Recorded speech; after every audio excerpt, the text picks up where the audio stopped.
do. You sure? All right, so this is what we're going to talk about. Oh, let me see your fucking. No, read it. Stop. This is serious. I'm serious. Let me read it. Okay, so our topic tonight is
Hello. How's everybody doing tonight? Going to wait here a few minutes to let everybody get in. Well, then you should have got on earlier. Yeah, I know that's what everybody says. But they're supposed to arrive at 6. So it is what We've it is. been live for 1 minute and 13 seconds. I have not been. That damn Casper out there. I shut that door. Now we got 4 people that are watching. Right there. Good evening to y'all. How's everybody doing tonight? Oh, we got some silent guests. Hey, Jordan, what's going on, bub? No, I'm right here. Your favorite person is here with me today.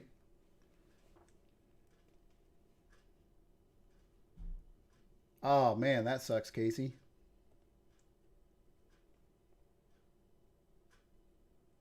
No, that sucks, Casey, because you're tired and got soaked because you had a tarp load that didn't need tarp. That's what you're supposed to say, Dan. Yeah, that sucks. You just don't say, that sucks, Casey, because not everybody's reading all the messages. That is true. Yeah, that is true. Hey, yo, Jordan, what's happening? Yeah, this is Bub.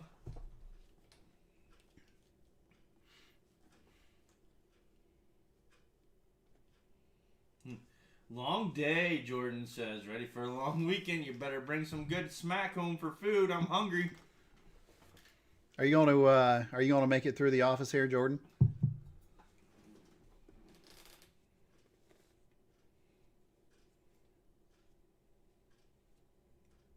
Thinking about putting or doing a cookout this weekend for the local guys who want to be around. I'm local. Bub, you're invited if you'd like to be. It'll be all right. Maybe you bring Stephanie over. I guess. Just keep Steven away. That's messed up. Well, I'm a little messed. It's all right. No, not literally, but just trying to have a little fun. All right, we'll wait just a couple more minutes and then we'll go ahead and get started. I want to try to keep this down to about maybe an hour long. And pretty much go from there. Well, So, Dan, you have 1 hour and 27 minutes and 30 seconds. why do you say that? Because you're already 3 minutes and 30 seconds in.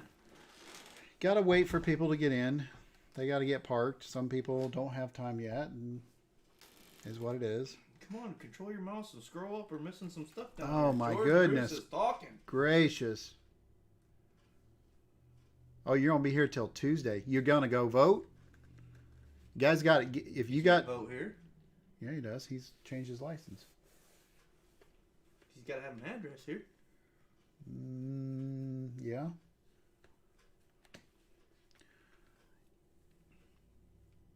It's yeah. He'll probably vote for Biden.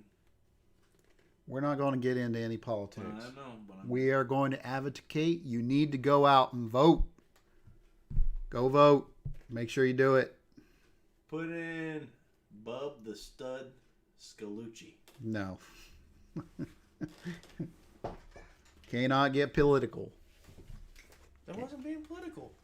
He hasn't even put a sign out. It's a write-in. You can put Big Bird, That's right. the Cookie Monster. Cookie Monster. How about Dan Stouffer? I would pass. I would rather have a motorboater besides Dan Stouffer.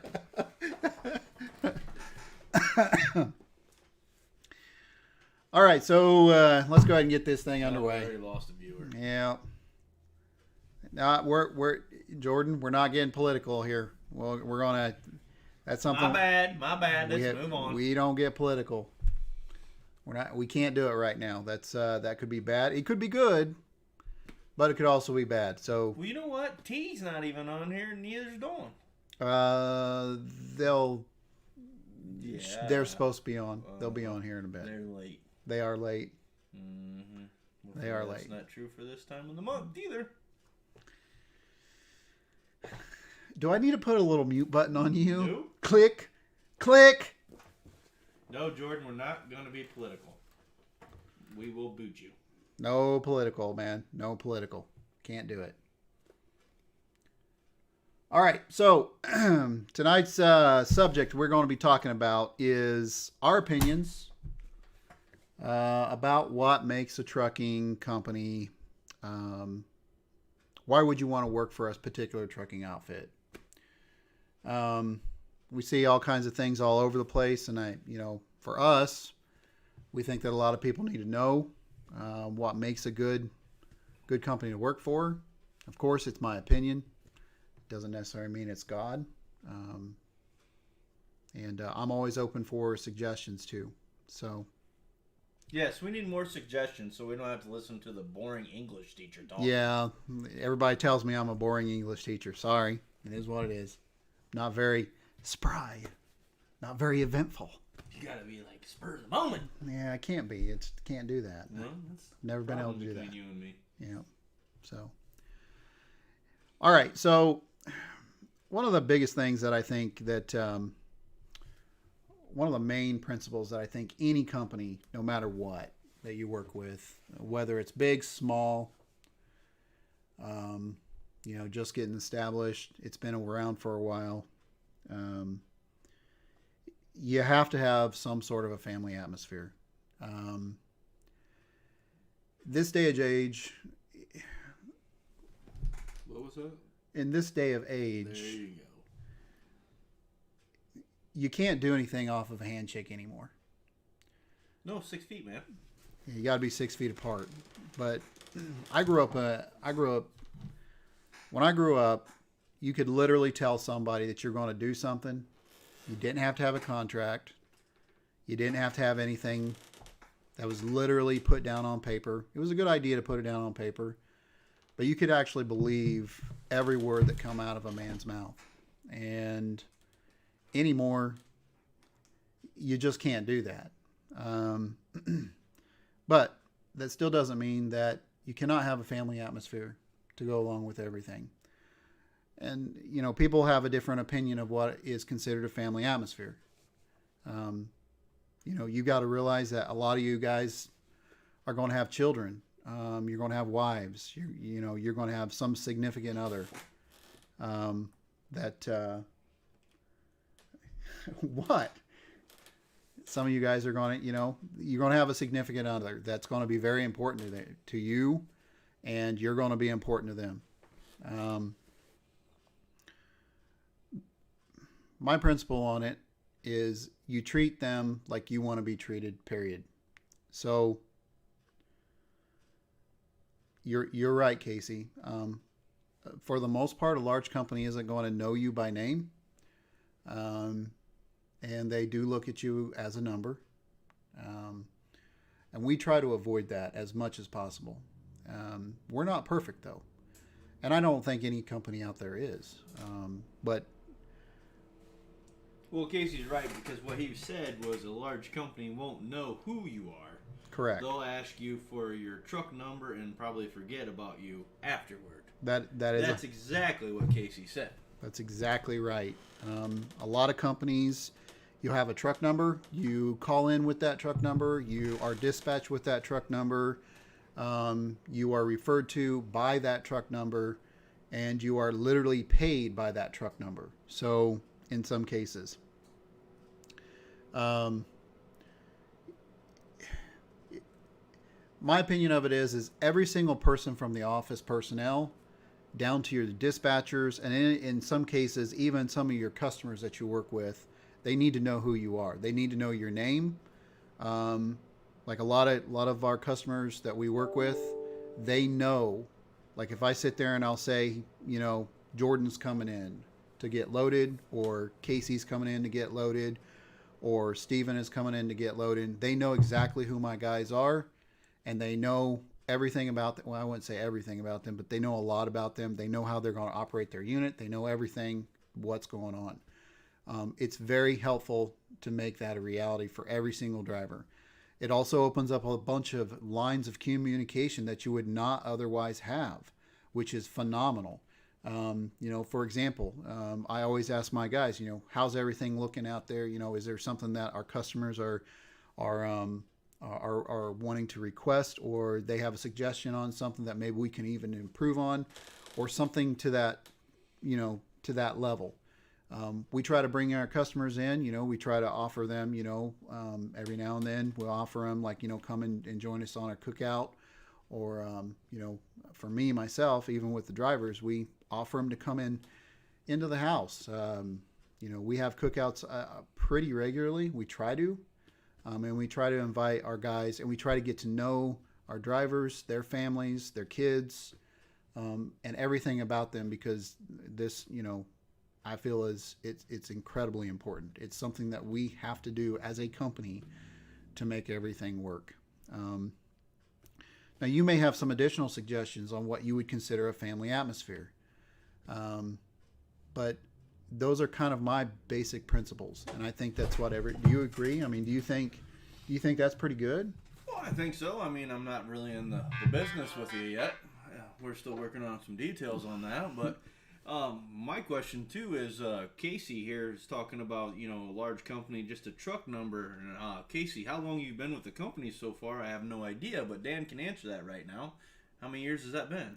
Casey is working on his second year. All right, Casey, after 2 years, do you feel like family being here at FLQ? What do you think, Casey? Obviously, you're not going to be able to call in on the radio show right now, but Yeah. you can give us a text on the old Facebook Live, and we'll go from there. But we can keep moving on if there's other drivers out there that want to, you know, besides Steven, want to place on how they feel as family in this organization, even though I'm not part of this organization yet, but we're still working on that. But let us know what you feel. We have had, like I mentioned in the last live stream that we did, COVID hit us pretty hard. We actually was working with several drivers that was with us for 3 years. The national average turnover rate for any type of a trucking operation is about 364 days, I believe, is what it was the last time I looked it up. You know, family atmosphere can go only so far too. You know, things are always changing in a trucking, you know, on the trucking side of things. You win contracts, you lose contracts, things get arranged. Casey writes back, are you done? Yep. Casey writes back, I feel like family. Dan has gotten me home for the funeral, and when I had my incident in PA, he got me a hotel room and made sure I got home. Well, I'm glad to hear that, Casey. That sounds great. Yeah. Casey brings up a couple of good points. You know, we understand that things happen out on the road. And a lot of times it's out of control of the driver. Sometimes it's just out of control. And as a contractor, a lot of companies would leave you high and dry. I think my wife's watching. Is she? That's great. Hi, Steph. Glad you could join us. What the hell are you doing? Distractions? But anyways, we had a couple of instances where some of our contractors went down. In other words, one of their trucks went down. And they needed some assistance with some hotel room. We actually was able to secure some transportation for them. The one thing that we have always looked at, and we want to maintain that we focus on, is we always want to make sure that our drivers are taken care of to the best of our ability, regardless of the scenario and the situation that's at hand. We want to make sure that the driver feels as though that he can rely on us to help him out when he needs to be helped out. It's incredibly important to me, and always has been since we founded the company. Talk and read at the same time. We got to So- learn this. But that's a very, very, very important aspect about us. I can't stress out enough, and it is what it is. But we try to help every single guy that we work with as best as we can. So as far as being a family atmosphere, that goes hand in hand, and I think that's incredibly important for any company that's out there. We're going to move on now. The second thing, and the most important that I think, is you need the company and the driver, whether or not you're a contractor or whether or not you're just a driver, they're a team. One can't operate without the other. The company needs the driver needs the company. and you cannot ever forget that. Um, both of those entities serve an integral part to make things work and operate efficiently and effectively. It also helps out with customer service when you're dealing with that. We always are wanting feedback from our contractors. Likewise, we want to give our contractors a little bit of feedback. Now, sometimes our contractors, they don't necessarily want our feedback, but for the most part, it's very helpful. We're a team. This is something that we have to do together. The company is nothing without a driver, and the driver cannot get where he wants to go if he's not willing to put in the effort with the company and work with the company to make it happen. You always have to work together. It's the way it works. You have to work together. Okay. Working together is the best. You want steak dinners on Fridays? We work together. That's right. If you want steak dinners on Fridays, we work together. It's like going to Sizzler. Sizzler. Yeah, so it's definitely something that helps out tremendously. All right, so those are the two main that I definitely want to touch on. But another part of that aspect is going to be each company, no matter who you go and work with, if whether or not you decide to lease to us, whether or not you decide to be one of our drivers, no matter what, each company needs to have a core set of values, and they need to basically work on those principles. At least that's the way I feel about it. Number one, we expect courtesy from every one of our drivers, and we will give you courtesy all the time. We expect you to expect courtesy at the same time.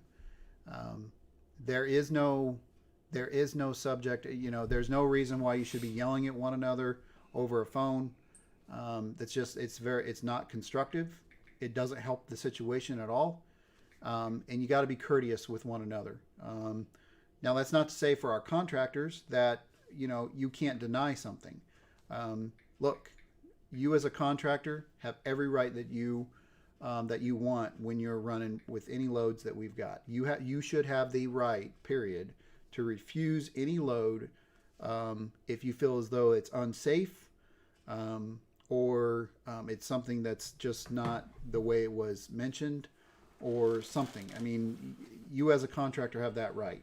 Okay, it doesn't necessarily mean you aren't going to have any financial responsibilities to pay for that or to cover that, but you have that right to turn down any load that you ever want. And that's a fact. That's the way it should be, without any recourse or repercussion. Now, is that not saying that you're making your dispatcher or whoever is working the truck that they're going to be upset? Yeah, they probably will, but they can get over it at times. But at the same time, if something doesn't go right, the driver cannot be calling the dispatcher and ripping them a new one simply because you got to realize the dispatcher's just trying to make sure that she's doing her job, and you got to always give her the respect and courtesy. I mean, you have to. You got to have professionalism. Now, this is the core values, and you always got to maintain a positive attitude. I know here recently I've been pretty, I've had a couple of issues that have come up in the last week, and it's been really tough on me.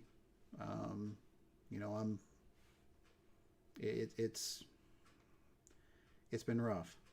But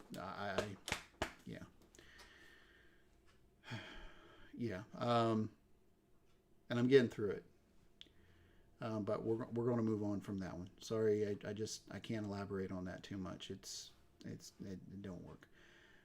A part of those core values that any company needs: you never lie to your drivers. You never lie to them. It's very important. I've had a saying for years. The truth can be very painful. It can be incredibly painful, but it's always the best policy. You tell your drivers the truth, and you make them understand that you expect the truth from them at the same time. One thing I can say. What? The truth is the truth. A lie will come back and bite you in the ass. That's right. It will. No matter how. It's going to twist it up. It's going to make it even worse. If I know how bad you want to lie, if you got to lie, don't do it. Tell the truth. You tell the The truth. truth is going to, they're going to be more likely with the truth than they are the lie. That's right. Exactly. So the truth is something that you have always got to do. You've always got to tell the truth. You know, we're in an industry that a lot of guys will embellish and over exaggerate and whatnot. You know, sometimes people will sit there and tell me that I need to over embellish a little bit, make it sound a little bit better than what it is. That's not who I am. I'm going to tell you how it is, and hopefully you can handle that. If you can't, I appreciate it, but that's just how I am. Yeah, it just, sometimes the truth just hurts. So, that pretty much cover the core values, you think? Got anything else you want Does to anybody else, they can write in? I mean, we're not getting no messages in. Yeah, what else does, what does everybody else think about the core values here? I mean, do you think those are pretty spot on, or do you think we need to add a few more? Or is there something I'm leaving out? Well, we can move on to the next topic while we get some hits here on our Facebook Live account for our messages. Yep. All right, so this is something that I see an awful lot.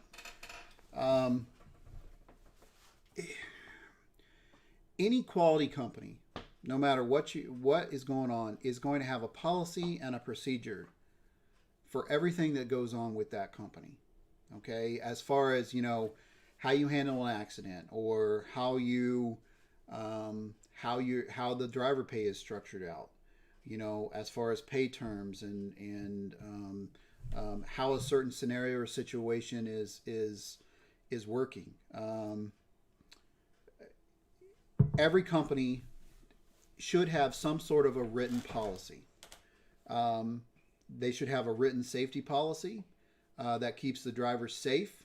And each one of those drivers needs to understand that this policy not only does it protect them, but it also protects the company at the same time. It covers both of you. And so that policy is pretty important. It's something that has to take place, has to be in place. If you're not willing to do something like that, and it's something that you don't want to do, guys, you've got to have these policies in places. You cannot expect, like, if you're looking to hire drivers, you cannot expect a driver to sit there and to be able to figure stuff out on a whim, especially if he's in an accident, or if there's some sort of a scenario or an issue with an order or a load. And then you want to be able to answer those questions. You need to know what those policies are. Any good company that you work with is going to have some sort of policy and procedure for virtually everything that you're going to be able to run into. And if you can't, and if you don't have that, if you don't have a policy and a procedure, then what needs to take place is you need to call the office up and you say, hey, what is the policy and procedure for this? What if this happens? Or you need to have an emergency contact that somebody can contact to make sure, no matter what time of day it is, you can get a hold of somebody. Say, hey, I got this problem going on. What do I do? Well, this is what we need to do to get this squared away and taken care of. One key thing I can tell you is communication is key. Yep. Lack of communication will lead you down the dirt roads and to the bad. And don't hide something. If you know there's a problem, don't sit there and just try to sweep it underneath the rug, because eventually somebody's going to find out about it. It's just going to happen. Somebody will find out, and you will, it could potentially ruin your career as a driver by trying to hide it, or it could end up causing some severe consequences to the contractor because he wasn't forthcoming on it. It's something that's incredibly important, and it's something that you have to be very mindful of. You're right, Casey. Communication is super important. I mean, if you don't communicate back and forth with your, I guess I don't know who he communicates back and forth. Dispatcher his or the dispatch, office. whatever, and a dispatcher ain't communicating with him, and then he can't communicate with the person he's taking a load to give the time that he's going to be there and what time he's going to drop off. And then if he starts telling stories like we went into last week, where I'm going to be there in 2 hours and I'm there 4 hours, I mean, that is one big problem. Communication is key. It can be. Yes, very, very, very key. Yep. So. Ooh, we're up to 6 live. 6 live. We're a little low. You know, just to sit there and say, last week when we did our cast, it showed us that we had a little over 3,300 views. Ooh. We had a total watch time of roughly around, I think it was We were on for an hour and 10 or 20 minutes. I hour and think. 20 minutes. I think we had total watch time just on Facebook Live was, I believe, if I remember correctly, I'm not going to pull it up right now, but I believe we were sitting at about 1,700 minutes of total watch So time. that means somebody watched it after we went off live, or Yeah, pretty much. Yeah. That's cool. So That's cool. it actually keep worked. on coming back, folks. We like to hear this. We need some more comments. We need some more material so we keep going. Yep. So we don't have to listen to the English teacher. Yeah, guys, I'm not. Look, I don't want to. Look, this. I don't. I'm being funny with the English teacher. Well, I mean, the fact of the matter is, I mean, sometimes you got to loosen it up a little bit. Sometimes you know. Well, give me the microphone. No, we're not doing that. No, I could just see that now. No, not happening. So. We'll keep the feathers on the goose. Yeah. So, all right. So here's another. This kind of goes in the policy and procedures, but you can look at it in two different ways. And you have to understand the reason why I'm having this is because there's so many people that is trying to get into the industry, and they don't know any better. They have no clue. They don't know. Any contractor that leases his or her equipment to a carrier, all right, needs to have a valid lease agreement with the carrier. It is incredibly important. Well, number one, by law, you're supposed to have it in the truck at any given time. Okay, that goes for any contract drivers and or contractors that have that's their lease contracts. It's very important. You need to have all kinds of stuff specified in that contract.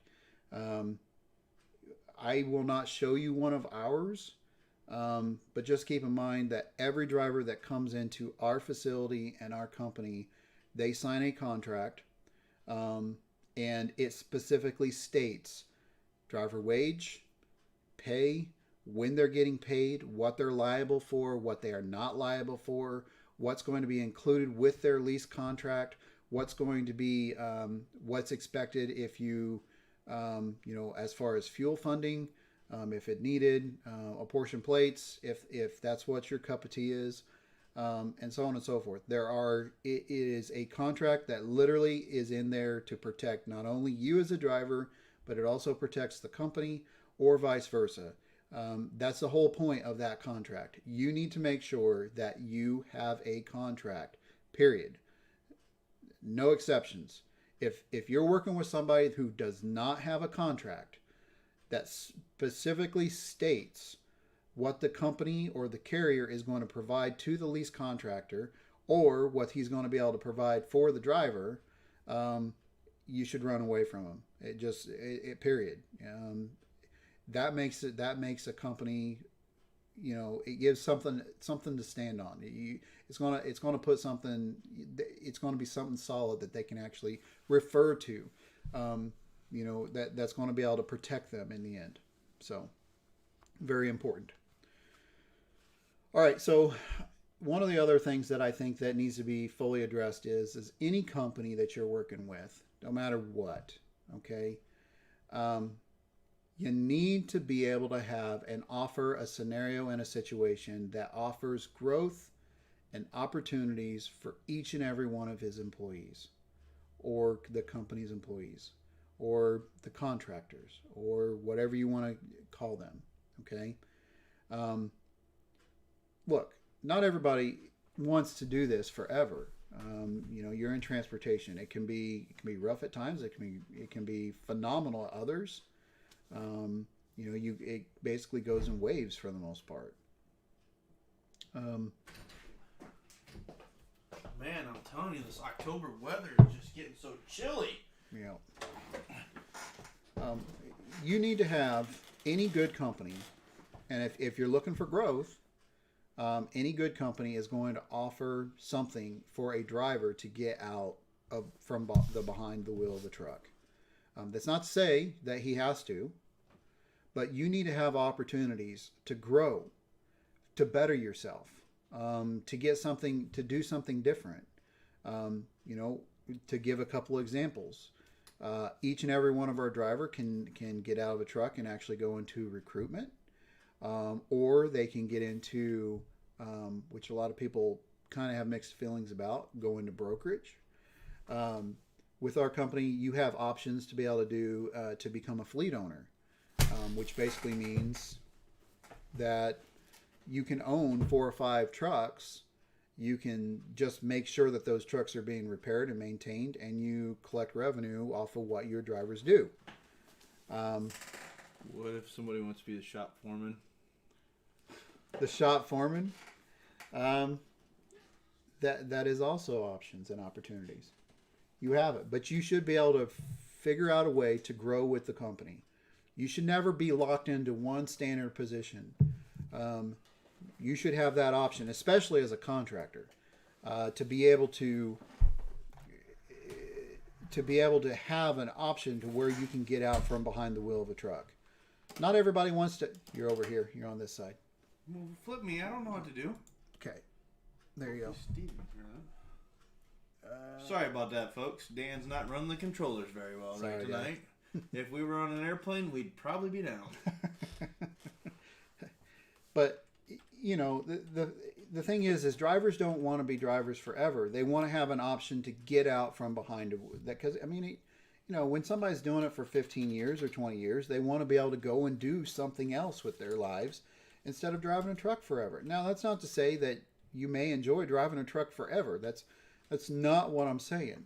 But you want to be able to have that option to be able to move forward, move into something else, and to be able to succeed with that whenever it becomes time.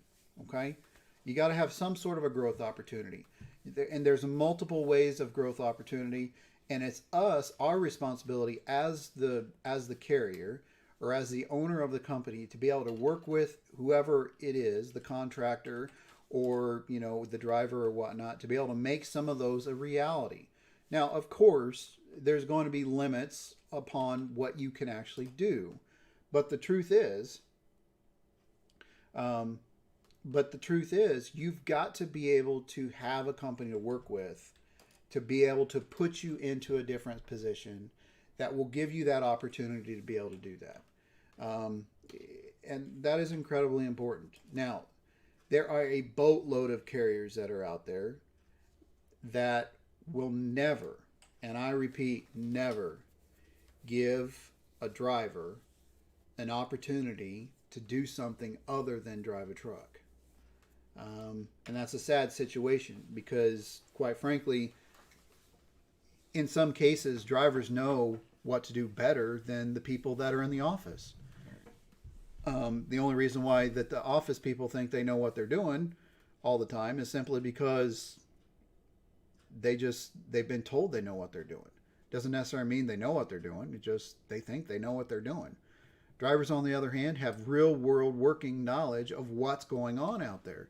Real world working knowledge. You cannot look. I'm not sitting there saying that every driver is going to have the opportunity to be able to move into something else, because he just may not be cut out for it. And that's a fact. That's the truth. However, there's a lot of intelligent drivers that are out there. Huge amounts of intelligent drivers that can make something better for themselves to get out from behind the wheel of a truck, or give them some sort of an opportunity to make a better life for themselves instead of being out on the road or, you know, possibly being a fleet owner. There's all kinds of options in this industry. And as a company, we should be able to help facilitate that, and we do to a point. There are limits to it, though, and you can't come out and say, "Hey, Dan, I want to be able to get like a $40,000 loan," because that's, you know, a lot of times probably not going to happen. However, if you've worked with the company for a while, you're reliable, and you've got a good plan, and you can, you know, explain that very well, the company a lot of times they'll try to make an investment in you.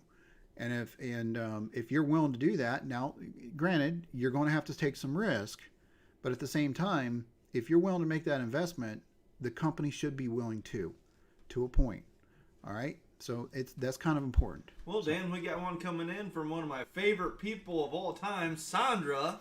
You know Sandra. Everybody knows Sandra. She would like to know, would it be better for a driver to get their own authority? Well, that's a loaded question. That is a great question, Sandra. It's a great question. We are actually going to try to be having that conversation within a couple of weeks. There are times where it is. There are times where it's not. A lot of times it's going to be dependent on what you personally are wanting to do, as far as if you're wanting to build a company, or are you looking for it for just basically a short-term gain where all you are ever going to be is just a one-truck operation or even a two-truck operation. There's a lot of people are probably going to disagree with that. And the reason why they're going to disagree with that is because in trucking, a lot of times it's immediate gratification, not necessarily an immediate gratification, but the way the industry is set up now is basically you can go and get your loads, you can cut out the carrier altogether, and you can make yourself maybe 10% more when it's all said and done. Maybe, and that's a high maybe. A lot of times what happens is if you go and get your own, what ends up happening is 9 times out of 10, you're never able to get behind the wheel of a truck because you don't have a team. And the margins typically when you're running a trucking operation is not as great as what some people would think. So that's kind of, in a little bit of a rundown in a nutshell. We'll dive a lot deeper into that at a later time. Right now is not the time for that. Basically, I want to really focus on what makes a good trucking outfit, realistically. I mean, I want a lot of input, because maybe I'm missing on a few things. Where are you at on your list? I am on the contractor contracts and growth opportunities. Well, we're going to have to get some time for some callers and, answers, which ain't going to happen because it's on a radio show, but, we'll try to make it like that. Yeah, we will. So, am I touching on anything that would be, do you guys feel as though that the information I'm giving is pretty accurate? I mean, oh, Dan, we got another great comment from Sandra. What's that? One of our famous texters. Why run diesel? An engine, not a gasoline engine. Well, she needs to work on a little bit of her spelling there, but Okay, so legally, you can run a gasoline engine if you want to. However, most carriers are not going to allow you to do that. If you run your own authority, you can do a gasoline motor. The problem you raise with that is because typically your RPMs are a lot higher on a gasoline motor. You're probably going to wear out that gasoline motor much sooner than what you will ever run a diesel motor. Diesels just last a lot longer. They get 9 times out of 10 they get better fuel mileage simply because they are actually made to pull to make things work. Less oil changes. You have less oil changes for the most part. Maintenance costs, typically they're a lot more durable and they have a lot more power and torque. So can you do it with a gasoline truck? Yes, you can. Most carriers though, like with us, we actually want the any of our contractors that come on, we do not bring on gasoline motors. It's too much of a liability for us. Other carriers may do it, but for us, we feel as though it's just way too much of a liability to go with a gasoline motor compared to a diesel. And a lot of it has to do with the time and age we're in now. It does. Well, I mean, we're in 2020. Yep. We now gasolines were power back in the day when diesels were coming on. Yep. Now diesel is kind of taken over the age, and being more powerful, more torque, more more load compatible than what a gasoline engine can do right now. Yep. But no, gasoline's starting to make a turnaround too. They are. And they're trying to go green. What happens when we get into an F-350 or a Chevy 350, Dodge 350, whatever, electric, and be pulling down the road? Will we ever see those days?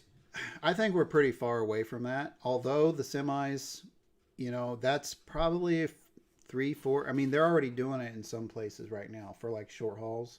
Hey, Casey brings up a great point back on that diesel gas engine. Save money on spark plugs. Yeah. Yeah, but when that glow plug goes out, Yeah.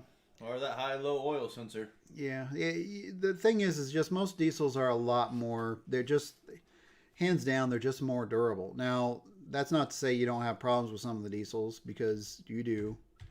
But for all in all, I mean, the diesel's the way to go. It just is. I mean, it's just like any Tom, Dick, and Harry gonna go out in a car lot and go buy buy a Cruze, Chevy Cruze, or a Ford Flex, or a Nissan, whatever, Optima, or whatever. I mean, you're gonna take that chance. Dodge Ram truck. As soon as you drive off that lot, you could go 10 miles and it could be a lemon and bang, you're done. Could be. Yeah. You know what I mean? I mean, that's just a Could chance be. you take. Yeah. But you're gonna get more miles out of your engine if you maintain it. Yeah. Maintain. Maintenance is a massive issue when it comes to any type of trucks, especially diesel. A lot of times when you're dealing with a diesel truck, especially right now, the EGRs on these trucks are just, I mean, a lot of them are just crap. Some engine manufacturers, even when you get into the Class 8s, they have a lot of problems with the EGRs. And I mean, it used to be able to get 1 million miles out of the trucks, and before you had a major problem with them as far as an end frame or something like that. It's just anymore, these people who say you can get 1 million miles out of a truck, out of a semi, you used to be able to. I think times have changed. I mean, with all the emissions crap that is on these trucks nowadays, you need to be looking at an M-frame at probably 650, maybe 750,000 miles. And I'm not trying to change the subject up. I mean, I know we're talking about transportation, motor-wise, but I mean, back in the day when we were a kid, how long did you get out of a TV? You got a lot of life out of a TV back in the day with those old tube styles. Now, how many TVs do you go through on hanging walls TVs? You know what I mean? Yeah, it's the same thing. I mean, they know the routine. We're going to have to pay to buy some, so why not make something last as long? Yep. I'm not trying to shoot anybody down. But if you maintain that sucker like you're supposed to, every oil change, whatever, synthetic oil, however you want to do it, it could last forever. Yeah. Casey writes in, being able to get a hold of someone 24/7 is very important when you're on the road. Absolutely. I could not agree with you more. However, there is a limit to that, though. Dispatchers in general,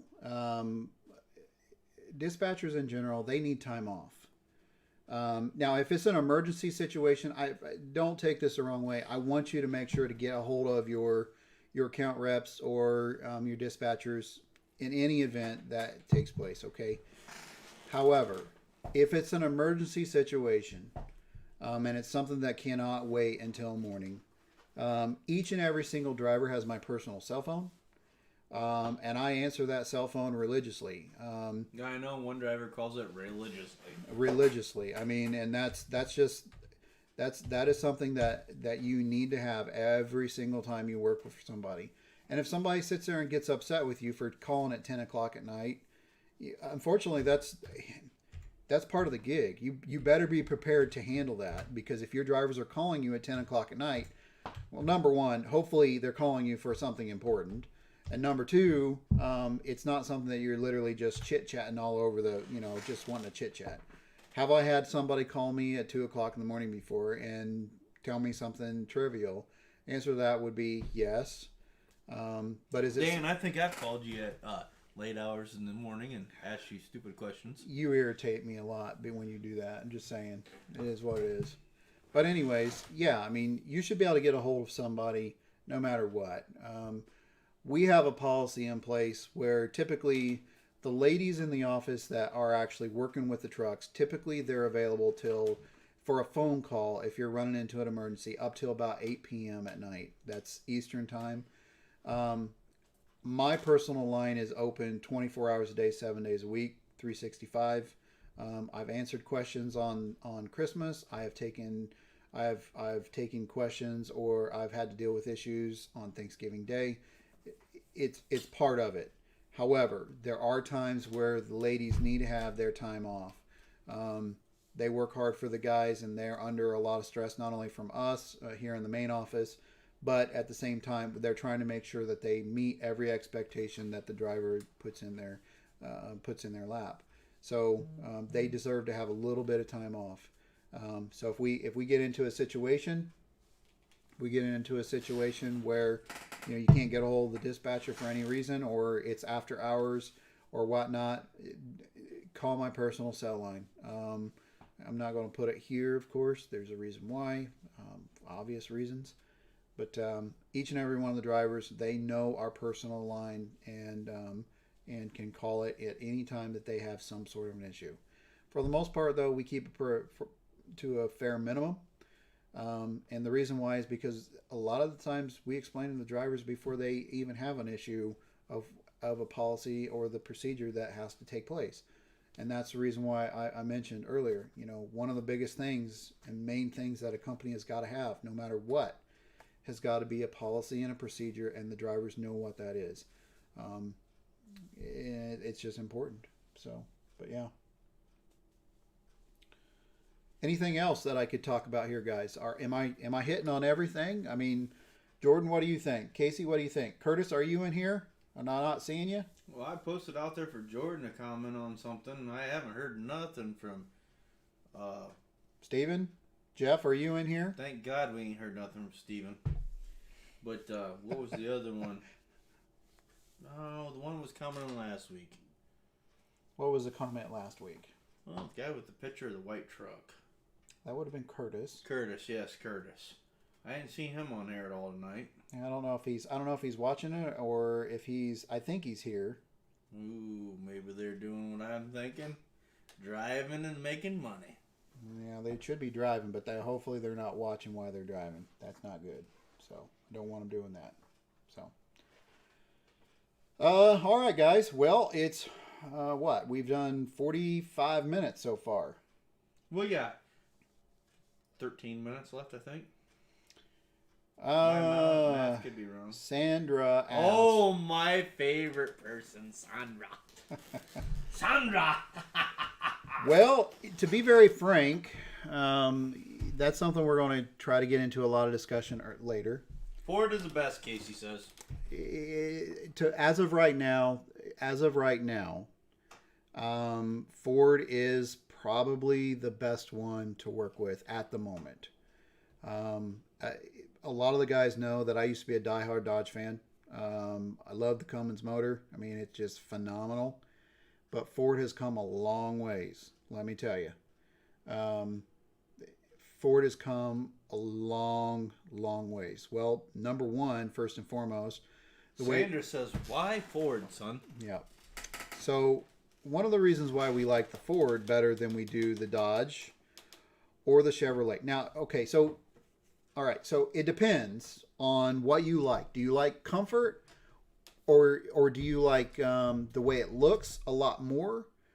Or do you want an actual more of a work truck to be able to get everything done? And that kind of, I'm going to tell you right now, Chevrolet has probably got one of the best interior packages that you'll ever find in one of the trucks. You know what? I was always told if you want a motor, Duramax is the way to go. It used to be. No, wait a minute. Is it Duramax? No, it used to. No, if you wanted a motor, it was Dodge motor. Yep. Shaking Cummins. Yep. And if you wanted a transmission, it was the Duramax transmission. Yep. And if you wanted a diesel motor, or no, what the heck would Ford have? Well, the suspension. They had suspension. That would be the ultimate truck. I'm sorry I messed that all up for y'all. Well, right now, Ford, by and large, okay, if you're getting into the 2020s, number one, their 10-speed transmission is just phenomenal. It has got to be one of the smoothest transmissions that any manufacturer has right now. I mean, it is just, it is phenomenal. And this is for hot shot, of course. You know, this is for the 350s or the 250s or whatnot. They're incredible. We run into a lot of problems when it comes to the Dodges. We run into a lot of problems with the EGR systems. For some odd reason, they just, and I'd have to look up the reason why, But quite honestly, we really don't get into a lot of that stuff because of typically our setups that we have. We just know that they have a lot of issues, especially with EGRs, especially when you idle the truck. Those things are just, they're notorious about getting their EGRs clogged up for the Dodges. As far as the Fords, Old school Fords have a problem with the EG. well, the old school, the old school Fords were junk. Well, I wouldn't say the old The school. 5.4s, was that what it was? Yeah, I After believe- they went from the 7.3s to the Yeah. 5.4s. Yeah, they were junk. Turbos. Yeah, they were junk. You don't want one of them. But the Fords number one. They've got a lot of power to them. They're incredibly smooth, and so far as fuel efficiency, I mean, Yep, that's what Casey says. Fuel savings. man, I'm telling you what, those Falling Fords, power, Casey says. those Fords are freaking. They're phenomenal when it comes to fuel savings.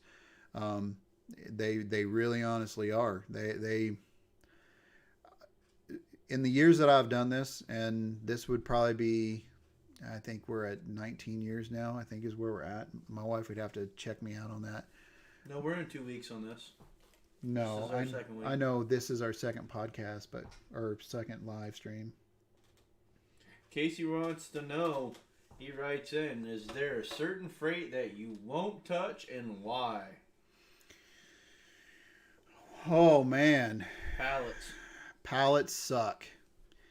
We'll do them, but they absolutely suck. They're a wind dragon. They just suck. Casey, are you primarily just talking flatbed, or are you talking in general? Because we've got to define that, because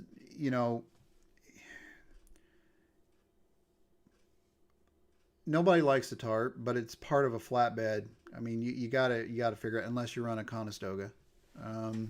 What is a Conestoga? Conestoga or curtain side basically has the tarp that No, I see, I understand now. rolls forward and backwards. Typically, I don't really care to do a lot of stuff with agriculture. Some people would definitely disagree with that, but I don't like agriculture. And one of the reasons why is because a lot of times you're dealing with farm auctions, stuff that's kind of tractors that don't run, or You gotta drag them on and Yeah. tie them down. well, tying them down is not a problem. I know, but it take up space. No, it's not that. But what you end up running into, and this is kind of going into that. Oh, Sandra. So when you get into farm equipment, a lot of times they don't understand that you have to, as a commercial carrier, you're required to get oversized permits for these things. And a lot of farmers and a lot of agricultural places think that you're exempt to do an oversize on, and that stuff costs money. That's where Sandra wrote in. Yeah. What about wide loads? Yeah. You have to get special permits. You have to have people do special routes to find out if you can go through Correct. underpasses, through railroads, over railroads. I've seen trains stuck in Sherwood, Ohio. I mean, not trains, but I've seen semis stuck in Sherwood, Ohio because they had done the wrong procedure, because they didn't understand the length of the trailer that was trying to come through. Yep. And then all of a sudden it's a mass search to try to get wood, plywood, and everything around to get get 'em that off the semi track. off Yep. that track before the train comes. Yep. Because you got to call the 1-800-CSX number to stop the train from coming. Then guess who gets the bill for that? Yep. You know what? Yep. Comes right down the train, and not the train that's stuck. Yeah, when it comes to loads, I really dislike agricultural. I mean, that is probably by far one of the worst that we've had a lot of problems with. They're not forthcoming on whatever they're doing. They always are trying to get the stuff incredibly cheap. And then when you come back and you tell them, look, I can't legally transport this, and we have to add additional price to it, then you're arguing with them for 30 minutes or whatnot. And it's just, a lot of times it turns into a big, big headache. Yes, it does. And Casey writes back, spilled oil. and fluid on the deck of the Yep. trailer. Yep. Had that happen, then it makes it slippery for you tying it down. Yep. Makes it slippery, for anything, unloading and loading from your next possible things. Right. However, if you work with a good ag dealer, an ag dealer is a little bit of a different story than working with basically a farmer. Farmers are Like great. Tom, Dick, and Harry. Yeah. I mean, I'm not trying to single out farmers here, but a lot of farmers, they try to get, like for example, over the summer we actually had a corn head that we actually had to move, and it was 38 feet. I think it was 39-foot John Deere corn head. I'm guessing that was a bean head instead of a corn It head. it was a bean head. Yep. You're right. It was a bean head. There ain't no way it's going to be a corn head. And before we even got there to get the order picked up, it was actually going up to Ashley, Indiana, I believe is where it was going. Don't want to call out the gentleman who we delivered it to, but it was picking up out of, I believe, down around Tulsa, Oklahoma. And I told the guy, I'm like, okay, well, a lot of times when you're transporting a bean head, typically they're going to be oversized. Most generally, they're about 9.4 wide. Sometimes they're 10. It just depends on the bean head. But the driver got down there, and of course, it was oversized. Caused a boatload of problems. We ended up getting it worked out. But because we had to get the oversized, the driver had to wait a day and a half to get the special permits to be able to run the load legally throughout the states. I mean, guess who's not getting paid? Well, we got paid, but Well, I know, but I mean, it's not like we're getting paid. right, and that creates a problem where it creates a lot more of a problem on the driver and the equipment and whatnot to make sure that we're doing it legally and correctly. And that's one reason why I don't like doing agricultural. Now, if you're dealing with an ag dealer, or you're dealing with John Deere or Case, or Mahindra or something like that, that's a different story. But if you're dealing with basically your end users, typically like your planters and your rippers and some even the plows and your bean heads, and even some corn heads, depending on how many rows and what the manufacturer is, you'll be over width. It's just the way it is, and you got to kind of know that. Another thing that a lot of times you run into with ag is, okay, so let's say you have a tractor. It's very common for a tractor to have a set of wheels, an extra set of wheels on the outside of the tractor, where actually It makes could be duals. it will be a dual It tractor. could be narrow front. It could be wide front. That's right. Okay, but the problem is with that is you tell the farmer or whoever it is, you have to take those duals off because I can't transport it Because it's wide load. because it's a wide load, and any wide load cannot be considered a divisible load, which basically means if you can take any piece of that product off that is not a standard manufactured piece that goes on that, you can't even get a permit for it because they're going to ask you, is it a divisible load? You know how many times I've seen guys carrying stinking tractors that's got duals on them and they have no oversized load signs, they have nothing on their trucks. So if you take the duals off and then stack them underneath the tractor, if you could get them underneath the tractor, is that still the same concept you're talking or not? Yeah, but because then at that time you're not dealing with an oversized load. No, it's just a normal tractor. It's You're just a normal buying spare tractor. tires. Right, you're just hauling the just spare making tires. sure. That's exactly right. So, but as far as getting back to what Casey was saying, is there any freight that we won't touch? Typically, we don't like doing ag. It gets really messy. It can. I've had family members that are in flopping tractors and buying and selling. Not so much like my family, but friends of the family. They are big into swapping tractors and flipping tractors big time. And they use I don't know if I should say it, yesterday Tractor Ag, the thing. And I was at a house one time and a guy came in to pick up a tractor. We put it on there and he had another tractor on there and it didn't run, and we had to use a tackle on box to move the tractor around with another tractor, and it turned into a total nightmare. That driver would have been screwed if we didn't have that, because the tractor he had on there was broke down and he had to rearrange things to get more, because he had to go get another tractor. One of the other things that we don't really care for is going to be, I would have to say, lumber. Um, Why lumber? well, it depends on the type of lumber. Brand new lumber? Well, it depends on if you're dealing with, let's say, I understand logs, like let's say it's finished grade plywood. like stuff that's going to the Menards. No, but that's not what I'm talking about. I would say like finished grade plywood. Okay, so if that gets wet at any time, the whole load is rejected. All right, so You're talking sanded plywood. I'm talking finished grade plywood. Yeah, you're Yeah. talking sanded. Yeah, that Yeah. stuff's like. Believe me, I just bought a 2x3 piece for my aunt. It was like $50. Yeah, but yours that wasn't finished grade. Yeah, it was. It was sanded. Oh, you got it finished grade. It was Okay. $50 for a 2x3. All right, so that's one of the reasons why we don't like to deal with like finished grade lumber, is simply because if it gets wet, 9 times out of 10 the whole load's going to be rejected, and that means that you're basically stuck with the material, and that can add up really freaking fast. So that's one of those things. Another thing that you kind of got to be careful with is steel. Yeah, steel. You've got some scenarios and situations with steel that if it gets wet, the whole load's going to get rejected. So that, we got to be careful with that a lot of times, and we've got to make sure that it's not going to be a problem. And if we are tarping the order, we got to make sure it's covered up. What right. about water line and sewer line piping? Sewer line and water line piping is great. No specifications or tarping or anything. For the most part, that stuff doesn't require tarping. You do run into every now and then you'll have some fiberglass tubes that need to be tarped, but typically that's going to be in the gas line industry That's though. fine.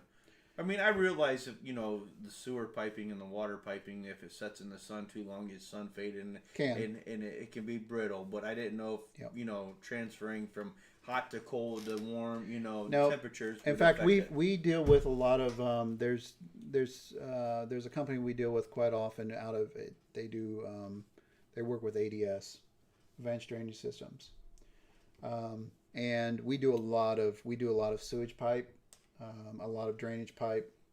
So Oh, Brandy Mansfield. Has anyone lost anything off the back of their truck or out of the bed, and how is it handled with the customer other than claiming through insurance? So has anyone lost anything And off? she comes in right at the 103 marker. We're going to answer this question. Yeah, this is definitely something that we need to definitely answer. The short answer to that is, as of right now, we have not ran into an issue like that at all. However, if that does take place, the first step is to let us know here in the office. And second, we need to make sure that when we get loaded, one of the things that we ask a lot of our drivers to do. Not to stop you, Go but ahead. you say let you know in the office. I mean, are you talking as this is being a driver to let you know in the office? Or how would she know if she was following behind a vehicle, who to contact? Okay, so there's several different ways you can do that. Number one, first and foremost, a lot of times you can actually call the state DMV with that truck plate number, and you can let your insurance rep know about the truck number, and you make sure you have the time of day, the time you were doing it, the location that it was happening in, and then you give them the plate number on the back of the truck. A lot of times right now, carriers have got like extra numbers that they've got on the back of their truck as identifications, and a lot of times you can take That's those kind of like the pictures. place where you say if you've bad accident, Right. call this number. Exactly. So that helps out there.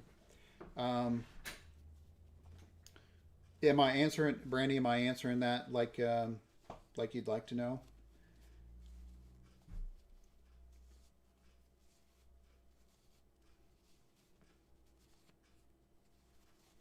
As far as how it's handled with the customer, typically we will pay for whatever is lost to get it back to get it to the customer, to the end customer. So, if somebody loses a box or whatnot, one of the things that we do is first and foremost, try to, if you could, Brandy, try. Okay, yeah, if you would reward it just a little bit, we'll take a look at it. But a lot of times, a lot of our guys, and we ask a lot of our guys to take pictures of every order that we do.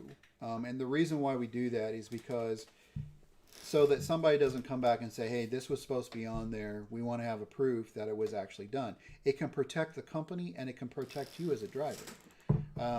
It has to be something that, a picture says 1,000 words. If you're showing that the box is on there and so on and so forth, then you don't have anything to worry about. But, typically, if something falls off the back of the truck, first of all, the driver probably needs to we probably need to talk to the driver first and foremost. And we need to know why exactly that took place. That is something that should never really happen. We understand accidents happen, but yeah, we understand that too. Yeah, but that's also kind of like the same thing where I'm not saying this is, pinpointing to this situation, but yep. Most dump trucks, fire trucks, like other things say, please stay back 500 feet. Is 500 feet really going to cover it? I have no idea, but it's better safe than sorry. I think what she's asking is if a driver loses something off the back of the truck. Well, hopefully, to be very honest with you, we would definitely have to talk with the driver and actually find out why that actually took place. So you have to dive into that a little bit deeper. Number one, first and foremost, why would the product be dropped off the back of the truck to begin with? Is it because it wasn't properly strapped down? Was it because one of the crates broke open because of something going wrong with the crate? Or was it properly packaged? Typically, though, if something like that happens and it falls off the truck, most generally the driver probably did not do his job that he should have done. I was just going to ask, could that fall back on the driver by, not stopping every so once in a while and checking if it was proper in packaging? Not by him packaging, but, obviously he did the best to tie it down, but if it was properly packaged, Right, like what we've had some, okay, so there's a company out of Letterkenny, PA, that we have had serious issues with. They put a bunch of loose pieces in a crate, and the crate is made out of really flimsy material. When it's going down the road, sometimes you have to worry about it, and the driver can't even crank down on his straps, which, it's probably that cheap. It's cheap. It's that cheap pallet wood exactly. with that cheap wired together metal right. stuff. It's yep. supposed to be like a pallet mesh, and yep. and if you and crank it literally on it hard enough with just a normal strap, it's gonna crush it. It sucks. And we just made it a policy that we don't pull for him anymore. But when it comes down to the strapping and the rigging and stuff like that, we have to hold the driver pretty well accountable for that, because he's got to have the final say in that load moving down the road. And we'll evaluate that on a case-by-case basis. But for the most part, if something falls off of the truck, we understand accidents happen, but if something falls off the truck, we need to address that very, very quickly. I want to bring another aspect into this, and that really shouldn't be an aspect, but I recall sitting in the office with you one day when a driver was in some state, had been called in for a certain size pipe, but then the lady loading the pipe was very rude to the driver. Yep. And she ordered a trailer undersized for the size of the pipe. Yep. And was very rude to the driver, and she took everything out on the driver and the company. That's right. That was Logan. I remember who it was. Nope, that's okay. That was Logan. And then you guys end up contacting the middle dispatcher, I think. We actually made a couple of calls. I don't remember who it was, but you got something to cover his time for the being and the pain in the ass. Yeah, Casey, that going back to what we were talking, what Brandy was mentioning, yes, that is something that you can do, and a lot of times there are guys who do that simply because of that fact. However, depending on the material, that is also creating another type of a hazard that we can dive into at a later time. But now you create a situation where the driver physically cannot see what is underneath the tarp. And if it's blowing. And if it's running around underneath the tarp, then that creates another situation, because even if the driver is doing his check, even if he's doing his check and that product is rolling around underneath the tarp, the driver may not ever notice it because he's thinking that it's still strapped down underneath the tarp. So that can also create another environment in a situation that is not good either. It's kind of, it kind of sucks, but unfortunately, this goes back to if a driver gets to a location and something doesn't look right, don't do it. You call the office, you let them know, say, hey, this crap is, there's no way we're going to do this because it's just not safe. I would much rather you turn down an order because it's not safe to move than to sit there and take a gamble, load it up on the truck, go and deliver it, and then end up having something come off that's going to end up causing a claim or something else like that. It's not worth it. So you just have to use your better judgment. But getting back to what Bub was saying, yeah, I mean, we have to understand people are just assholes out there. And I'm sorry to say that, but there's a lot of people out there that are just complete and utter total buttheads. I wish it would be back to the 50s and 60s, dude. Just like Andy Griffith. Yes, ma'am. I Yes, wouldn't sir. say quite that. I mean, tell everybody. people had a lot more respect for How's one your another. day going? Yeah, Don't exactly. just freaking stick your nose in the air and walk away. Don't bury your Yeah. face in your phone. Just courtesy. Yeah. Talk to people. Talk to people, get to know somebody, get an understanding of who they are and how they I are. told somebody today, happy holidays, because I ain't going to see them in a couple months because I'm out of town, you know. Yeah. And they looked at me like, it's freaking October, you Yeah. nuts. Well, no, I'm not going to see you. I only come here every 3 months. Yeah. Happy Thanksgiving, happy Christmas. Yeah. Yeah. I don't know the person, but I see them every 3 months.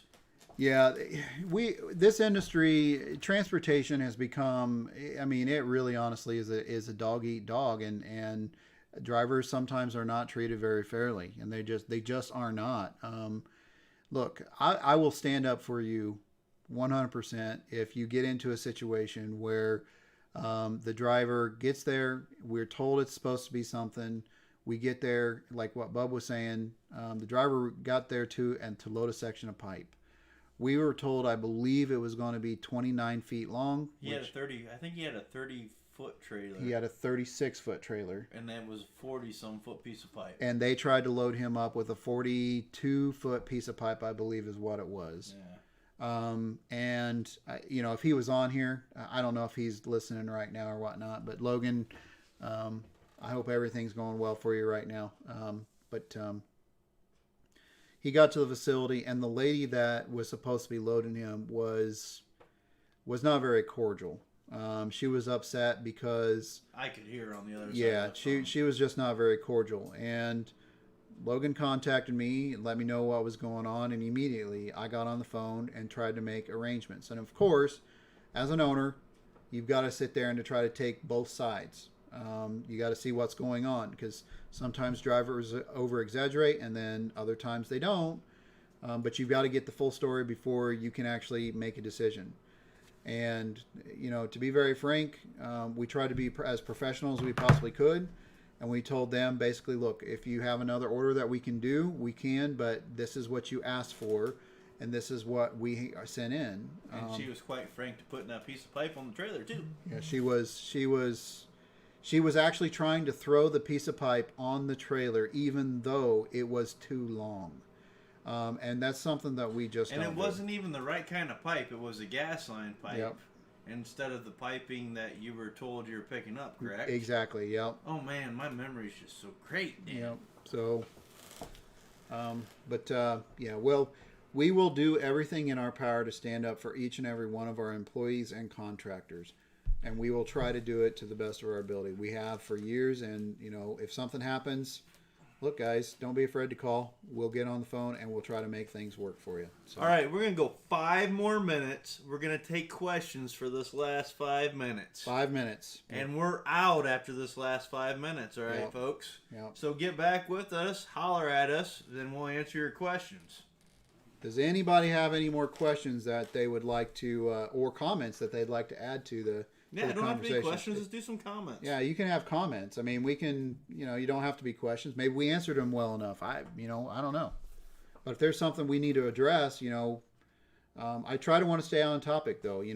As drivers, what do you think makes a good company to work with?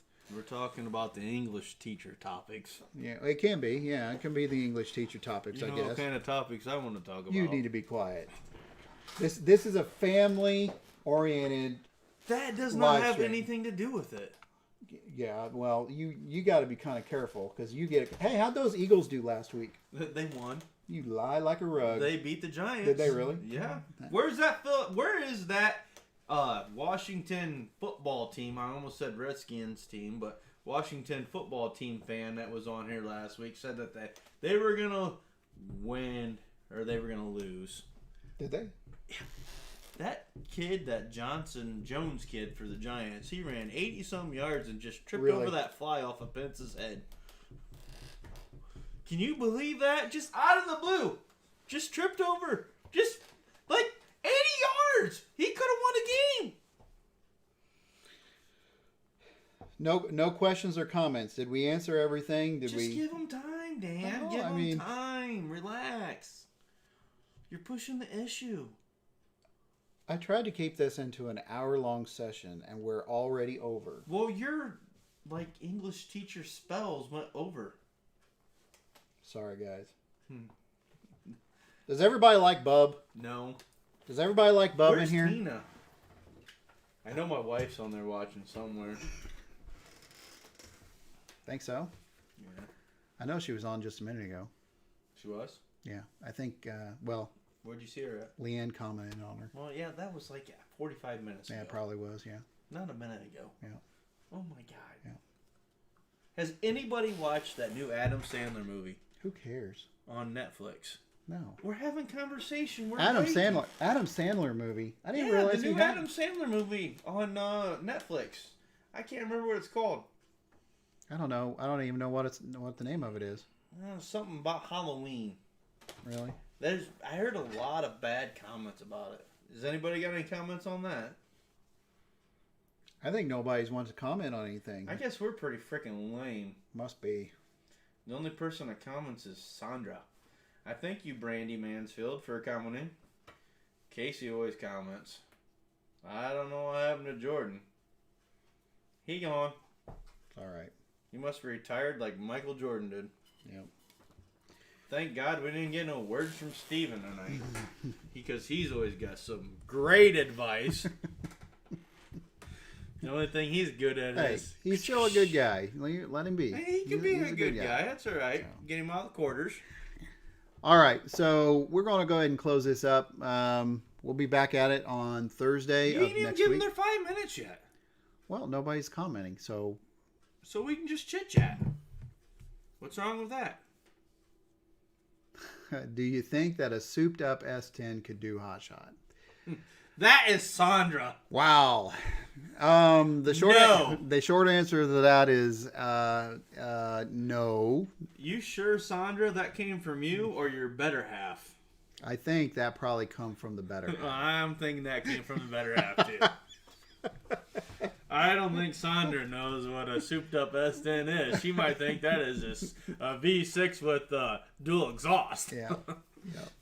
And I'm sitting in your chair, too, Sandra. So, anyways, we're gonna call this quits tonight. We're gonna do this every Thursday at 6. We're gonna try to have certain topics that we're gonna look at. If any of the drivers have any specific related topics that they want to talk about, then either give us a call here in the office, personally talk to me, or go ahead and give Leanne a message stating the topic that you'd like to address. Or reach out to FLQ on Facebook.com and give us some topics like you would like to hear from. Yeah, you can do that too. That would be the best thing. Yeah, we are actually next week. We're going to try to do something a little different. What the? We're actually going to try to have a conversation with a particular driver. Now, if he's out on the road, we're going to try to do it via Discord. If he's here in the office, we'll just have a Q&A with him and we'll talk to him directly. Is he going to be with the shop foreman? He may be with the shop foreman. We may end up trying to make this work with you in here. You just let the cat out of the bag. Could. Spoiler alert. We're going to try to get some actual conversation going on. And the reason why I don't want to do it on our landline is simply because if we do start getting traction on these groups or on these live streams, I do not want a boatload of people calling in on our landline. We need to be able to control that conversation flow. Otherwise, it'll end up becoming a complete and utter mess.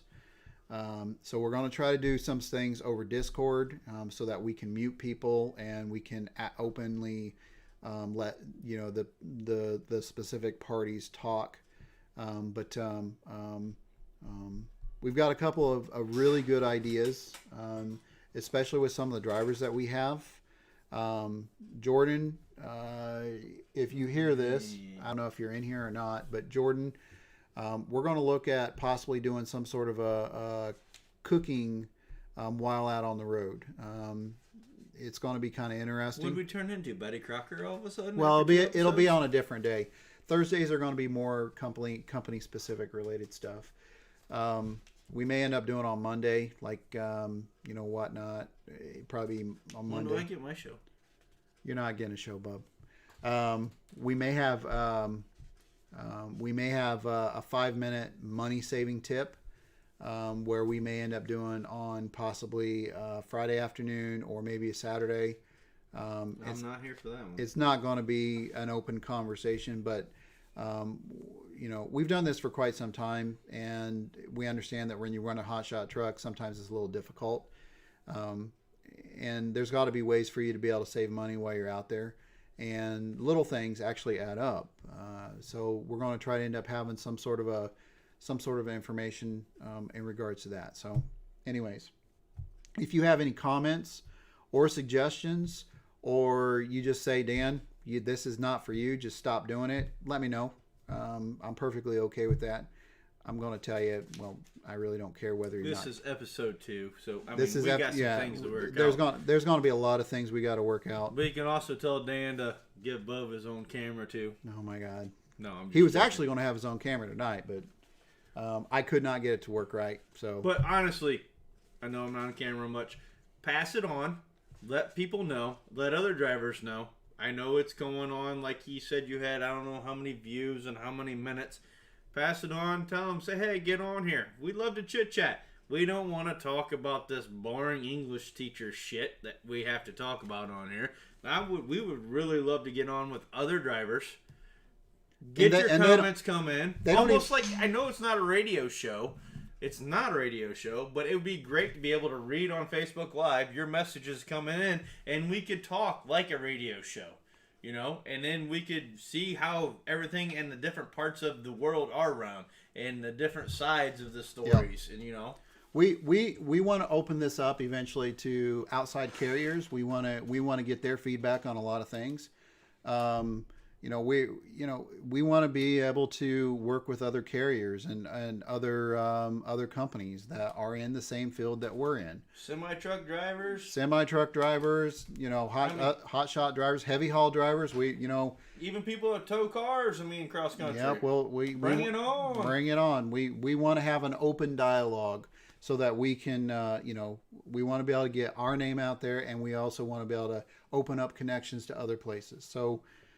Make sure you share it, like it, comment it, whatever. We're still comment. Yep. Feedback.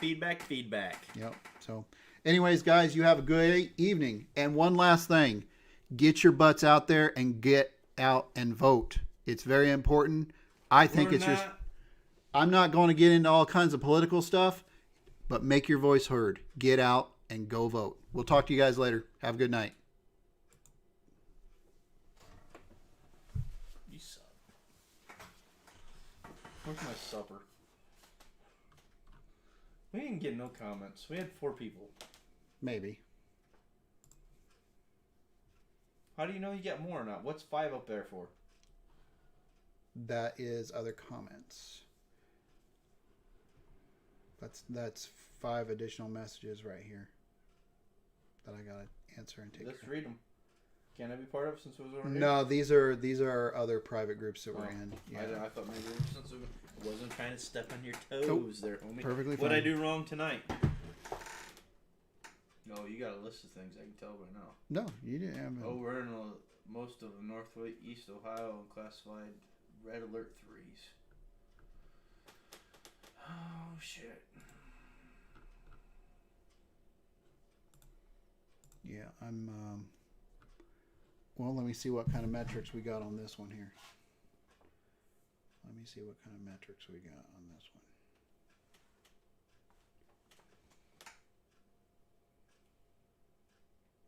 Okay, so this video